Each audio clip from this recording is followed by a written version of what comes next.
اعوذ باللہ من الشیطان الرجیم بسم اللہ الرحمن الرحیم الصلاۃ والسلام علیک یا سیدی یا رسول اللہ وعلی آلک و اصحابک یا سیدی یا حبیب اللہ۔ اللہ کی صفات اور مردوں کے حوالے سے یہ ہمارا تیسرا پروگرام ہے، اور اس تیسرے پروگرام کے آغاز میں آپ ان معترض لوگوں کا ایک نقطہ پھر سن لیں، جس کو وہ یوں بیان کرتے ہیں کہ ہم مردوں سے مدد مانگنے کو شرک سمجھتے ہیں۔ اب ایک عام سادہ لو مسلمان جو پہلے ہی معاش اور روزگار کے معاملات میں پریشان ہیں، وہ اس سوال کو سن کر عجیب وسوسے میں مبتلا ہو جاتا ہے، اور حقیر کی یہ کوشش ہے کہ ان وسوسوں کا ازالہ کر دیا جائے تاکہ مسلمانوں کی کچھ ممکنہ حد تک تعلیمی لحاظ سے، تبلیغی لحاظ سے، دینی لحاظ سے جو ممکنہ مدد ہو سکتی ہے وہ ہو جائے، باقی اللہ تعالیٰ کرم کرنے والا ہے۔ تو اب ان کا یہ نقطہ کہ ہم مردوں سے مدد مانگنے کو شرک سمجھتے ہیں، تو بھئی ان سے یہ پوچھا جائے کہ جناب والا کیا آپ زندوں سے مدد مانگنا جائز سمجھتے ہیں؟ تو وہ بولیں گے کہ ہاں جی، ہم زندوں سے مدد مانگنا جائز سمجھتے ہیں۔ تو پھر مسئلہ تو ادھر ہی حل ہو گیا جناب والا کہ خواہ کوئی زندہ دوسرے کی مدد کرے یا مردہ دوسرے کی مدد کرے، خواہ آپ زندہ پہ غور کریں خواہ آپ مردہ پہ غور کریں، ہیں تو وہ دونوں مخلوق، ہیں تو وہ دونوں غیر اللہ۔ تو اگر آپ کے نقطۂ نظر میں زندہ سے مدد مانگنا جائز ہے تو بھی یہ غیر اللہ سے مدد مانگنا ہوا، اور اگر اہل سنت و جماعت کی نظر میں صالحین سے زندگی میں اور موت کے بعد بھی مدد مانگنا جائز ہے تو بھی یہ مخلوق ہیں اور غیر اللہ کے زمرے میں ہیں۔ یعنی سادہ لفظوں میں کہ جب آپ زندہ سے مدد مانگ رہے ہیں جناب والا تو وہ بھی تو غیر اللہ ہیں، تو پھر آپ غیر اللہ سے مدد مانگنے کو شرک کیوں نہیں مانتے اپنے لیے؟ اگر مردے سے مدد مانگنا شرک ہوا تو پھر ایک ہی قانون دوسری طرف بھی لاگو ہونا چاہیے کہ پھر زندہ سے مدد مانگنا بھی تو شرک ہوا نا، کیونکہ وہ بھی تو غیر اللہ ہی ہوئے نا، چاہے وہ ظاہری طور پہ سانس لے رہے ہیں۔ تو میرا خیال ہے کہ عام مسلمان کو یہ نقطہ سمجھ آ گیا ہے کہ اگر آپ مردہ سے مدد مانگنے کو شرک سمجھتے ہیں تو پھر زندہ سے مدد مانگنے کو بھی شرک سمجھیں، ورنہ دوسری طرف بھی الزام لگانا چھوڑ دیں۔ چلیں اب ہم آگے بڑھتے ہیں۔ پچھلے دو پروگراموں میں ہم نے سورۃ المائدہ کی آیت نمبر 110 کی تلاوت کی، جس میں کہ دجال کے حوالے سے اس کے کچھ یعنی ایسے اہم نکات بیان ہوئے کہ جیسے وہ مردہ بھی زندہ کرے گا، اور اب ہم اس مردہ کی گفتگو میں خواب کا پہلو بھی بیان کر چکے ہیں۔ اب خواب کے کچھ پہلو جو ہے نا وہ تھوڑا سا مزید بھی سمجھنے والے ہیں، ٹھیک ہے؟ اس خواب کے پہلو کو آپ یوں یہ یاد رکھیں کہ خواب بیسیکلی نیند میں آتا ہے، خیال جو ہوتا ہے وہ بندے کو جاگتے ہوئے آتا ہے۔ جاگتے ہوئے بندہ یہ سوچ سکتا ہے کہ مجھے اچھی نوکری مل جائے، میرا اچھا کاروبار چل جائے، یہ خیالات ہیں، سوچیں ہیں۔ اور جو سوتے ہوئے خواب آئے وہ خواب ہے، یعنی جاگتے ہوئے خیال اور سوتے ہوئے خواب۔ تو خواب کی باتوں کو تھوڑا سا اور آپ سن لیں، پھر اس کے بعد مزید ہم قدم قدم آگے بڑھیں گے انشاءاللہ، اور قرآن پاک سے مزید رہنمائی لیں گے۔ اس سے پہلے آپ کو ایک لطیفہ سناتا چلوں، عرض کرتا چلوں۔ سوال یہ ہے کہ کیا مردے مدد کرتے ہیں؟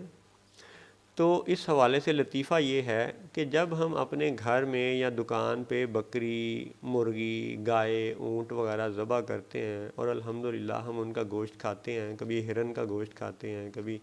مختلف پرندوں کا گوشت کھاتے ہیں،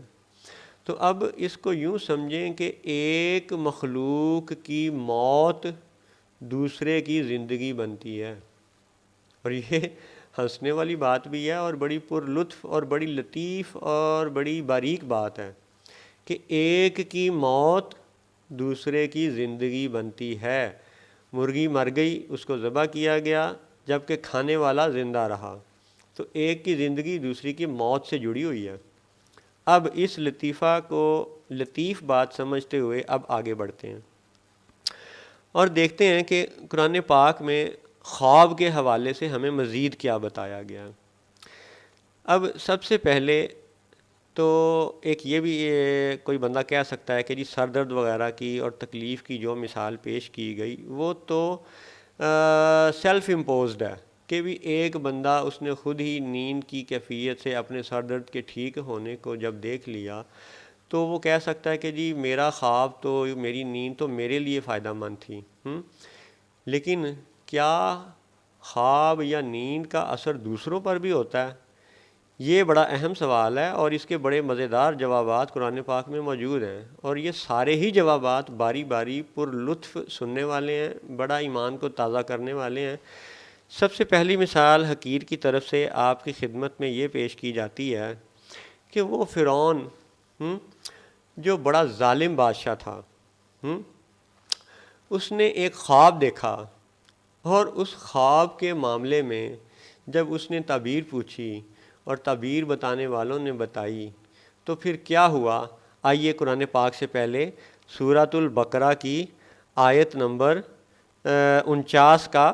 ذکر کرتے ہیں۔ سورۃ البقرہ آیت نمبر 49، اللہ تعالیٰ کا فرمان ہے، اعوذ باللہ من الشیطان الرجیم، وَإِذْ نَجَّيْنَاكُم مِّنْ آلِ فِرْعَوْنَ يَسُومُونَكُمْ سُوءَ الْعَذَابِ يُذَبِّحُونَ أَبْنَاءَكُمْ وَيَسْتَحْيُونَ نِسَاءَكُمْ وَفِي ذَلِكُمْ بَلَاءٌ مِّن رَبِّكُمْ عَظِيمٌ۔ اس کا ترجمہ یہ ہے جناب، اور یاد کرو جب ہم نے تم کو فرعون والوں سے نجات بخشی کہ وہ تم پر عذاب کرتے تھے، تمہارے بیٹوں کو ذبح کرتے اور تمہاری بیٹیوں کو زندہ رکھتے، اور اس میں تمہارے رب کی طرف سے بڑی بلا تھی۔ اب یہ تو تھا جی ترجمہ۔ اب اس ترجمے کے حوالے سے سید محمد نعیم الدین مراد آبادی رحمۃ اللہ علیہ وہ اس حاشیے میں اور تشریح میں کچھ باتیں بیان کرتے ہیں، وہ بھی ہم اس آیت کے حوالے سے ذکر کریں گے، لیکن مختصر تذکرہ سر راہ یہ سنتے چلیں کہ یہ سید محمد نعیم الدین مراد آبادی رحمۃ اللہ علیہ یہ وہ ہستی ہیں جنہوں نے قرآن و حدیث کے مطابق پاکستان کا پہلا آئین لکھا تھا، اور بدقسمتی کہہ لیں، بدبختی کہہ لیں، ظلم کہہ لیں، کچھ بھی کہہ لیں، لیکن یہ حقیقت ہے کہ پہلا جب مارشل لا لگایا گیا تو اس کے بہت سے دیگر مقاصد بھی تھے، اور ایک اہم مقصد یہ بھی تھا کہ اسلام کے نام پر اور اللہ رسول کے نام پر بننے والی اس ریاست کے آئین میں یہ جو قرآن و حدیث کو شامل کر دیا گیا ہے، اس جو پہلے آئین کی بنیاد ہی قرآن و حدیث پہ رکھ دی گئی ہے، تو اس کو تخت و تاراج کر دیا جائے، اس کو پامال کر دیا جائے، اس کو ختم کر دیا جائے۔ تو پہلا مارشل لا لگانے میں بہت بڑا نقطہ یہ بھی تھا کہ سید محمد نعیم الدین مراد آبادی رحمۃ اللہ علیہ کے بنائے ہوئے پاکستان کے پہلے آئین کو پامال کیا گیا۔ یہ ظلم کی داستان تھی۔ اب ہم دوبارہ واپس آتے ہیں جی سورۃ البقرہ کی آیت نمبر 49 میں، اور واقعہ ہے فرعون کے حوالے سے۔ تو وہاں مصر میں یہ بادشاہ جو رہتا تھا یہ قوم قبط اور قوم امالیک میں سے تھا، اور اس زمانے میں جو بادشاہ ہوتا تھا وہ فرعون کہلاتا تھا، جیسے آج کل یہ صدر کہلاتے ہیں یا خلیفہ کہلاتے ہیں، کنگ کہلاتے ہیں۔ تو اس زمانے میں وہ قبطی قبیلہ یا امالکہ قبیلے کے جو لوگوں میں سے جو لوگ بادشاہ بن جاتے تھے وہ فرعون یا فراعین کہلاتے تھے۔ تو جناب سیدنا محمد نعیم الدین مراد آبادی رحمۃ اللہ علیہ کنز الایمان ترجمے کے حاشیے میں اس آیت کے حوالے سے لکھتے ہیں کہ وہ جو خاص فرعون تھا موسیٰ علیہ السلام کے زمانے کا، اس کا نام ولید بن مصعب بن ریان تھا، اور وہ بڑا ہی ظالم تھا، اور اس نے بنی اسرائیل پر بڑی ہی ظلم و ستم کی، یعنی داستان رقم کی، بڑے عجیب و غریب طرح کے ٹیکس لگائے، شدید ان سے مشقت لیتا تھا، ان پر ظلم کرتا تھا، طرح طرح کی سزائیں دیتا تھا۔ پھر ایسا ہوا کہ اس نے ایک مرتبہ یہ خواب دیکھا کہ فلسطین کی طرف سے ایک آگ آئی، اور اس نے اس کے امالکہ قبیلے کو تو جلا دیا، لیکن بنی اسرائیل کو کچھ نہ کہا۔ وہ یہ خواب دیکھ کر بڑا پریشان ہوا۔ پھر اس نے اپنے اس دور کے جادوگروں سے پوچھا اور بہت سے لوگوں سے پوچھا۔ اس دور میں آپ کو یاد ہونا چاہیے کہ جادو بھی بڑے عروج پہ تھا، جادوگر بڑے عروج پہ تھے۔ تو بتانے والوں نے فرعون کو بتایا کہ ایک ایسا بچہ پیدا ہونے والا ہے جو تجھ سے تیری حکومت چھین لے گا، اور اب اس کے دل میں اپنی حکومت کے حوالے سے جب خوف پیدا ہوا تو اس نے اپنے ہی سپاہیوں کو، اپنی ہی فوجیوں کو یہ حکم دیا کہ جاؤ اور اپنے ہی بنی اسرائیل کے لوگوں کو، ان کے بچوں کو قتل کرنا شروع کر دو۔ تو یہ بات میں یاد کروا دوں کہ حکم دینے والا فرعون تھا اور قتل کرنے والے سپاہی فوجی اس دور کے تھے۔ تو آج اپریل 2021 میں اور ماہ رمضان المبارک 1442 ہجری میں یہ جو شروع میں لاہور شہر میں اور باقی دیگر شہروں میں پولیس والوں نے اور سرکاری اداروں نے، رینجرز وغیرہ نے بہت سے مسلمانوں کو شہید کیا ہے، تو خدا را قرآن پاک کی اس آیت سے نصیحت پکڑیں کہ اس طرح کا حکم دینا اور اپنے ہی قوم کے بچوں کو قتل کرنے کا حکم دینا، یہ قرآن اور حدیث میں فرعون کے حوالے سے مذکور ہے، اور جو اس کے سپاہی تھے وہ بالیقین ظلم میں برابر کے شریک تھے، کیونکہ انہوں نے روایات کے مطابق یہ ذکر ملتا ہے کہ 12,000 سے لے کر کے 70,000 تک بچے قتل کیے، اور غالباً 90,000 عورتوں کے حمل گرا دیے گئے۔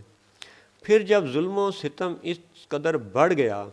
تو پھر اس کے وزیروں نے اس کو مشورہ دیا کہ اگر یہ سارے ہی مر جائیں گے تو پھر ہمارے نوکر چاکر اور خدمتگار ہمیں کہاں سے دستیاب ہوں گے۔ تو پھر فرعون نے یہ حکم دیا کہ 1 سال بچے قتل کیے جائیں اور 1 سال نہ کیے جائیں۔ تو جس سال سیدنا ہارون علیہ السلام پیدا ہوئے وہ معافی والا سال تھا، اور جس سال حضرت موسیٰ علیہ السلام پیدا ہوئے وہ قتل و غارت والے حکم کا سال تھا فرعون کی طرف سے۔ تو اب آپ اس کا خلاصہ یوں سمجھیں کہ ایک کافر بادشاہ کا خواب، لطف کی بات سنیں، غور کی بات سنیں، اہم بات سنیں کہ ایک کافر بادشاہ کا خواب کتنے لوگوں کی زندگی سے جڑا ہوا ہے، کتنے لوگوں کی زندگی اور موت ایک کافر بادشاہ کے محض خواب سے جڑی ہوئی ہے۔ کئی سال ہا سال تک وہ سزائیں چلتی رہیں، قتل و غارت کا سلسلہ چلتا رہا، کسی گھر میں بچہ قتل ہو گیا، اس گھر میں غم آیا، ماں کی گود اجڑ گئی، کسی گھر میں اگر کوئی کسی وجہ سے بچہ بچ گیا تو اس گھر میں ہلکی سی ایک خوشی کی لہر دبی چھپی جاگتی رہی۔ تو خلاصہ یہ ہے کہ لوگوں کی خوشیوں کا دار و مدار، لوگوں کی غموں کا تعلق، لوگوں کی زندگی کا تعلق، لوگوں کی موت کا تعلق ایک کافر کے خواب سے ہے، اور یہ قرآن پاک سے ثابت ہے۔ سورۃ البقرہ آیت نمبر 49 کی ترجمہ و تشریح و تعویل آپ دیکھ لیجئے گا، بالیقین اللہ اور رسول بہتر جانتے ہیں، لیکن جو ہمیں آج نظر آ رہا ہے اور جو ہمیں تعویل سمجھ آ رہی ہے، ہم لوگ تو وہی اس کو دیکھ سکتے ہیں، سوچ سکتے ہیں، اور اس کا خلاصہ پھر سے یوں بیان کر سکتے ہیں کہ ایک کافر کا خواب ہزاروں لوگوں کی زندگی سے تعلق رکھتا ہے، ہزاروں لوگوں کی موت سے تعلق رکھتا ہے، ہزاروں ماؤں کے حمل سے تعلق رکھتا ہے، خوشی سے تعلق رکھتا ہے، غم سے تعلق رکھتا ہے۔ تو میرے دوست یہ تو ابھی صرف خواب ہے، خواب جسے ہم انٹینجیبل کہتے ہیں، جسے ہم چھو نہیں سکتے۔ تو جس چیز کو ہم چھو نہیں سکتے اس کا تعلق اگر لوگوں کی زندگی سے ہے، موت سے ہے، تو پھر مردہ تو وہ ہے جسے ہم چھو بھی سکتے ہیں، جسے ہم دیکھ سکتے ہیں، وہ ہماری حس میں آنے والی چیز ہے۔ تو اگر خواب حصوں سے ماورا ہو کہ ہماری حس میں نہ آئے اور لوگوں کی زندگی موت سے اس کا تعلق ہو، خوشی غم سے تعلق ہو، تو یہ کیا ممکن نہیں ہے کہ وہ مردہ جسے ہم چھو بھی سکتے ہیں، جسے ہم زبان لگا سکتے ہیں، اس کی جلد کی جیسی بھی کیفیت ہے اس کو چکھ سکتے ہیں وغیرہ وغیرہ، وہ ہمیں نظر آتا ہے۔ تو اگر خواب کا تعلق اتنا گہرا ہو سکتا ہے تو مردے کا تعلق کیوں نہیں ہو سکتا؟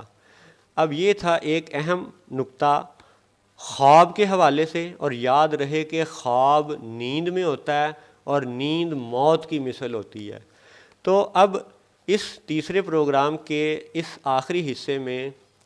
یوں خلاصہ ہوا کہ خواب اور نیند اور موت کا تعلق بھی مخلوقات سے ہے۔ اب مزید کیا تعلقات قرآن پاک سے ثابت ہیں، اس کے لیے انشاءاللہ ہم اگلے پروگرام کی طرف بڑھتے ہیں۔ السلام علیکم ورحمۃ اللہ وبرکاتہ.